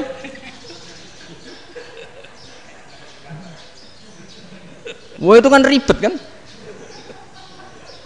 Manggil dosen dekan VAI dipanggil, dekan VAI nggak mau langsung jawab, cari dosen yang nekuni itu. Usul fikih, saya nekuni itu baru seminar, nunggu dulu mbak ini orangnya baru. Panjang kan? Bisa tutup Islam kalau kesuwen. Coba kalau tanya kiai kan enggak ketemu di jalan. Dulu Mbah Zubair kata Mbah Mun. Saya termasuk santri yang diapresiasi Mbah Mun. Dhisik Mbah Zubair yang ngono, anak nong takok pesowan gak oleh. Gak takok ning kene ae. Jangan biasa ditanya orang ngadeg-adegan. Ya alhamdulillah ilmunya cukup, kalau enggak cukup ya kok sik. Jadi sebetulnya orang sopan itu ya agak-agak ada yang ditutupi sebetulnya. Mboten prayogi teng dalan nginjang mawon matur. Ya sebetulnya ya sebenarnya memang ilmunya agak cukup gitu. Tapi itu sebenarnya secara fikih itu haram, menunda itu haram. Yo haram tuh, coba bayangkan ya, kalau tanyanya sekarang, Gus saya ini sudah keluar darah 1 bulan penuh, padahal normalnya hanya 6 hari. Saya nanti sholat enggak? Kalau nginjang mawon dugi kula, berarti kan hari ini belum ada keputusan. Sholat apa enggak kan? Tapi karena modus tadi, boten prayogi nggih ngendikan ngoten teng dalan ngenjang tengen kula. Itu kemungkinannya 2, sopan atau goblok itu saja. Kayaknya kalau sopan enggak lah. Kayaknya enggak lah kata saya. Karena secara fikih itu jelas haram. Bagaimana mungkin sesuatu yang harus dipraktekkan nanti zuhur dijawab besok, berarti zuhur, asar sampai subuh belum ada jawaban, berarti enggak ada sholat kan? Ya, makanya dibutuhkan orang-orang alim yang kultural seperti ini, dan NU menghormati kultural. Tapi Mbah Mun juga sangat menghormati Islam formal, karena tadi produk-produk formal itu bisa dilembagakan oleh negara, dan itu kita ikut untung. Makanya Mbah Mun itu kalau punya tamu KUA, punya tamu polisi sampai pejabat itu. Kenapa saya contohkan KUA? Supaya jangan kira seperti pendapat orang-orang hasud. Wah, mesti aja disolani presiden seneng, menteri seneng. Enggak juga. Sebenarnya semua kiai itu mulai KUA sampai polisi, polsek, polres itu seneng semua. Karena sama-sama diajak mengawal bangsa ini, diajak mengayomi semua masyarakat. Tapi kadang-kadang masyarakat ngeritiknya, jenenge kiai disolani menteri ya seneng presiden. Padahal yang sowan kiai itu ya mulai KUA, Kapolsek, kepala desa, RT, Mudin. Itu mungkin kalau tanya ya lucu-lucu. Gus kalau nate nyembelih pitik kemanian, pitike gede man. Akhirnya wis ngerti nak kemanian langsung tak sebelah meneh. Terusane ku sah ta ora. Ribet. Ya tak jawab, lah pitike pas iku jek urip ta ora? Terus urip Gus. Wis sah cara madzhab Malik kerja urip. Karena itu ada perdebatan antara madzhab Malik dan madzhab Syafi'i. Nah, cara Imam Syafi'i itu agak ketat. Hewan yang punya kehidupan sudah mutharibah, misalnya ayam jago, contohnya harus jago, karena kalau ayam kecil diikhlaskan haram.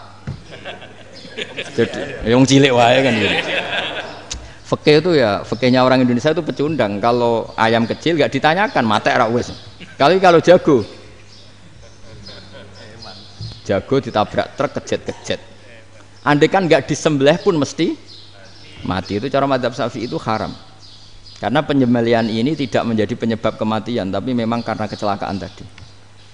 Tapi cara madzhab Imam Malik enggak.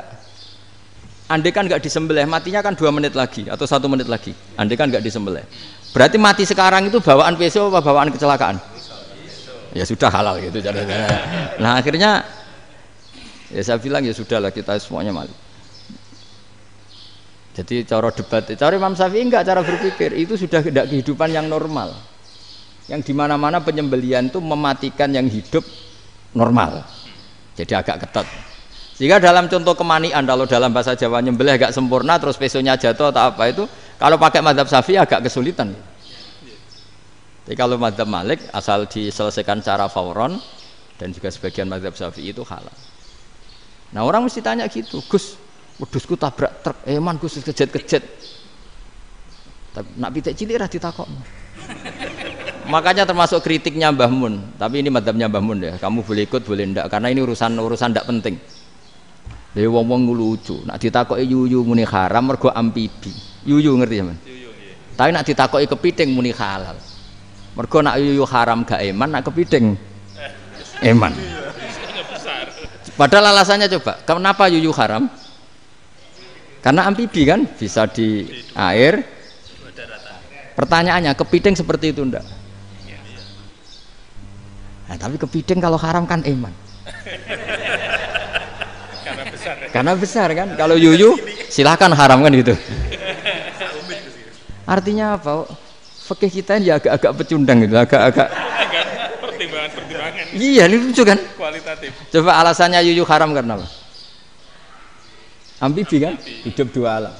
Pertanyaannya kepiting seperti itu enggak? Iya. Kenapa? Kalau orang tanya, yuyu haram apa halal? Rata-rata jawab haram. Tapi kalau kepiting mulai khilaf. Loh mestinya kan sama kan? Nah itu karena unsur imannya. Iya tadi. Saya juga sering melihat tonggo-tonggo itu. Ayam cuwilik sakmene ketabrak truk, enggak ada yang tanya.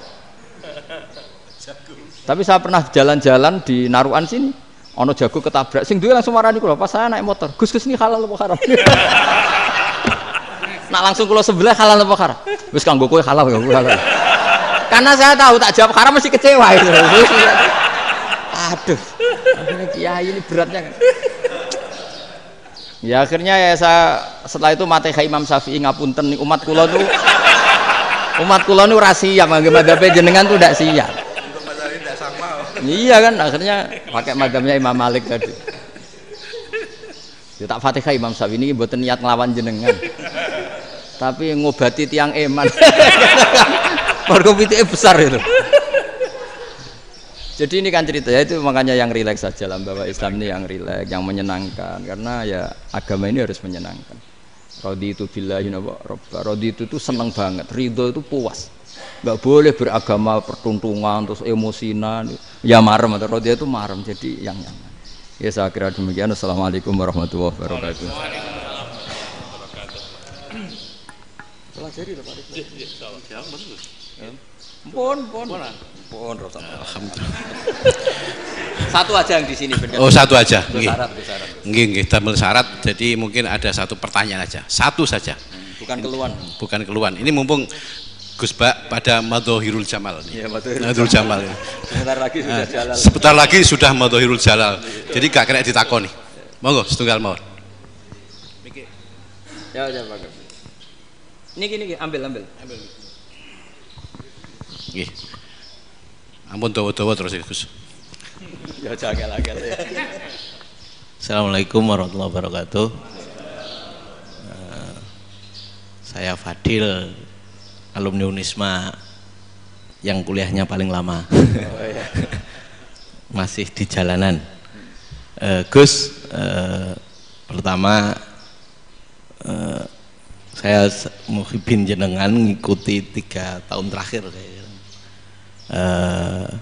Sepertinya ketika Mbah Hasyim Asy'ari hadir di tahun 1900-an sampai mendirikan itu kok suasananya sama seperti Gus Baha hadir di tengah-tengah situasi genting Indonesia ini. Saya kira yang memunculkan nama Gus Baha di banyak media online yang saya amati itu malah awalnya dari kelompok bukan kita gitu. Dan itu kami melihat bahwa apakah nanti 1926 dan 2026 satu abad NU, saya kok termasuk orang yang punya apa ya semacam harapan gitu Gus Baha bisa ya mungkin kalau beliau Mbah Hasyim Rais Akbar sekarang Rois Am, nanti ada istilah barulah tengah-tengah antara Rois Am dan Rois Akbar. Karena setiap satu abad harus ada mujadid, dan kami berharap enggak, kamu aja tak angkat. Itu yang pertama, artinya mohon maaf Gus. Yang kedua soal saya termasuk orang yang cukup iskal dengan peristiwa Nabi, kalau banyak disebutkan itu kisah Nabi Khidir yang dari 3 cerita itu hanya satu cerita yang saya masih agak bingung soal di situ anak kecil itu pakai kalimat, kalau di Al-Qur'an itu pakai kotala, jadi pakai anak kecil itu dibunuh seperti itu. Jadi ada istilah yang apakah memang saat itu ada syariat yang membolehkan, atau memang ada sesuatu yang secara dari Allah Subhanahu wa taala memang itu dibolehkan untuk Nabi Khidir. Jadi di antara semua cerita itu saya yang agak iskal yang itu. Kalau yang kisah soal membocorkan itu mungkin masih bisa masuk ya, tetapi apakah sudah ada ilmu psikologi yang sangat tinggi sehingga kalau ada anak-anak yang idiot itu, atau apapun istilahnya yang sekarang itu boleh dilakukan tindakan begitu itu. Nah ini saya lebih provokatif dari Pak Rektor biasanya. Nggak, artinya mohon maaf karena pemahaman saya ada 2 pendekatan ilmu yang masuk, satu seperti Nabi Musa, yang satunya seperti Nabi Khidir. Mudah-mudahan ada sedikit penjelasan. Siap Gus, terima kasih. Dan yang terakhir mudah-mudahan karena Indonesia situasi terakhir saya kira kita ketahui lagi pandemi seperti ini Gus, jadi saya juga ingin pendapat Gus Baha, apakah ini situasi pandemi corona itu Allah sedang madhohirul jamal atau madhohirul jalal? Terima kasih. Assalamualaikum warahmatullahi wabarakatuh. Assalamualaikum warahmatullahi wabarakatuh. Monggo langsung mawon Gus. Ini provokatif ini kayak. Loh di situ aja kamu tanya kok terus mirip. Siapa Fadil ya? Dari peternakan ya? Peternakan. Tapi mau ngomong tafsir itu. Mulai kacau peternakan ngomong tafsir ini mulai kan. Nah ini ada yang hafal Quran ngaco, paling enggak setengah hafal. Enggak yang dari Unisma. Enggak begini, ayat itu kan ditutup wa ma fa'altuhu an amri, ya saya maknani wa ma fa'altu lan orang nglakoni ingsun hu ing kabeh sing kasebut an amri mergo kepinginanku ingsun. Jadi saya melakukan itu semua bukan karep saya sendiri. Jadi Khadir sendiri itu kamu untung enggak nekuni tafsir. Kalau nekuni tafsir yang kamu soal bukan Nabi Khidir, karena Nabi Khidir itu hanya satu orang. Yang kamu soal harusnya Israel. Itu ndak rektor, ndak kiai besar, ndak siapa saja dihabisin itu. Kenapa Israel ndak kamu tegur? Gimana hukumnya qatlul mukmin? Kenapa Israel ndak kamu masukkan ayat wa may yaqtul mu'minam muta'ammidan fajazauhu jahannamu khalidan fi. Ingat ya Israel. Iya kan? Nah, Israel melakukan pembunuhan itu, kadang yang dipateni nyuwun sewu orang soleh betul. Tapi wae kabundut ya. Itu Israel juga tidak atas pilihannya, tapi karena perintah. Nah, Khadir itu bukan nabi syariat, kira-kira mirip kayak Israel. Karena beliau bukan nabi syariat. Jadi ini agak aneh, ini kan orang nekuni tafsir kayak saya sampai berjilid-jilid kitab. Saya kemarin mata saya agak sakit karena saya nangis itu sudah 2 hari. Bukan mikir sampean tapi mikir ilmu ini harus ada yang mempertahankan. Karena apa ya, nekuni ilmu itu kan ribet. Kalau yang nekuni ilmu terus dosen terus rektor itu ya agak ada fasilitasnya. Kalau nekuni ilmu kiai itu naruh keramat kan taqabbala wa minna minkum taqabbal ya karim. Iya, tapi saya alhamdulillah keramat jadi ya Ya tetap hidup itu terus. Saya ulang lagi ya. Harusnya Mas Fadil itu kalau nekuni itu, yang disoal tuh Nabi Khidir. Nabi siapa? Apa malaikat siapa? Israel. Karena itu korbannya lebih banyak. Pertanyaannya, Israel kena enggak oleh aturan ayat wa may yaqtul mu'minam muta'ammidan fajazahu? Kan enggak. Karena semua itu wa ma fa'altuhu an amri. Saya lakukan ini. Mungkin ngaji kamu enggak khatam sih, mau delok fakotalah itu. Itu Nabi Khidir pasti tersinggung, nggak baca belakangnya itu. Ya karena jurusan peternakan itu. Atau salah gurunya yang ngajar. Daripada nyalakan satu orang mendingan dua ya. Jadi kalau ngaji itu khatam, sehingga ngerti ayat itu kan ditutup wa ma fa'altuhu an amri. Nah menurut Ibnu Hajar al Asqalani yang nyarai Bukhari, dan ketika itu cerita tafsir ayat itu, wa hadza dalilun ala anna Musa afdhali minal Khadir. Justru ayat-ayat itu menunjukkan Musa itu lebih utama ketimbang Nabi Khidir. Karena Nabi Khidir monoton melakukan apa saja yang diperintahkan Allah, sementara Musa tetap dengan gugatan syariatnya. Beliau gak terima ada orang main membunuh. Aqtal tanafsan zakiyatan bi ghairi nafs. Laqad ji'ta syai'an nukra. Sur'atu Musa ila nahyil mungkar itu menunjukkan beliau Nabi ulil azmi. Jadi Nabi Musa langsung sikap, wah ini tidak benar kamu. Padahal sudah ada perjanjian, kamu tidak boleh bantah. Tapi Nabi Musa lebih ngeboti syariat, lebih memihak syariat, nahi mungkar itu wajib. Justru itu menunjukkan derajatnya Nabi Musa fauqal Khadir. Makanya Nabi Musa tetap gugat, nggak bisa dong, ini nafsan zakiyatan kok kamu bunuh. Maka itu jadi ilmu. Nabi Khidir pada akhirnya nyuwun sewu ya tidak bisa jawab, makanya beliau menutup wa ma fa'altuhu an amri. Sebenarnya saya sendiri itu ya tidak punya alasan. Jadi kalau Israel kamu tanya, ini gimana ini wong melarat mulai cilik, meh sugih mbok pateni. Mbok yo baro ben sempat sugih itu. Ini kuliah paling lama urung sempat urip penak. Nah itu kan mbok yo mateni wong kira-kira lah nek wis sempat mapan sempat. Lu andai kan Israel pakai aturan syariat kan mateni orang kan jadi kira-kira lah. Jadi itu tidak ada hubungannya tadi dengan ilmu yang kamu katakan urusan psikologi, anak itu tetap semuanya haram dibunuh, nggak boleh. Ya jadi tetap, makanya ini pentingnya ngaji khatam itu tadi. Jadi pada akhirnya Nabi Khidir itu ada punya alasan, hanya ngendikan wa ma fa'altuhu an amri. Pada akhirnya yang paling pokok yaitu semua ini saya lakukan, saya sendiri itu tidak tahu karena perintah. Jadi untung kamu gak nyoal Nabi Israel. Kalau nyoal diinjem ribet kan. Ini orang tadi pas seminar Gus Bak ngeritik saya. Wah. Jadi itu pinter kamu. Yang kamu soal Nabi Khidir. Jadi enggak itu. Ya kalau nyoal Israel resiko tinggi itu, resiko tinggi.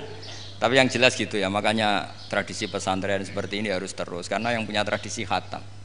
Saya tuh kalau ngaji kitab tidak khatam tuh tersiksa karena tadi kadang-kadang yang depan-depan tuh tidak jawaban, jawabannya di belakang. Kan tadi wa ma fa'altuhu an amri. Dzalika ta'wilu ma lam tasti alaihi sabra. Jadi ya sudah kira-kira seperti itu. Wajar kamu tidak sabar, wajar kamu tidak itu, memang saya sendiri sebenarnya enggak paham itu. Jadi ya, cara basa Jawa niku wajar saya usah kira paham. Jadi aku dhewe ku ya ora paham. Wong aku ya mau ngakoni gitu. Jadi sebetulnya sama-sama ada itu kan. Ini jenenge wa ma fa'altuhu an amri. Dah ya. Ya,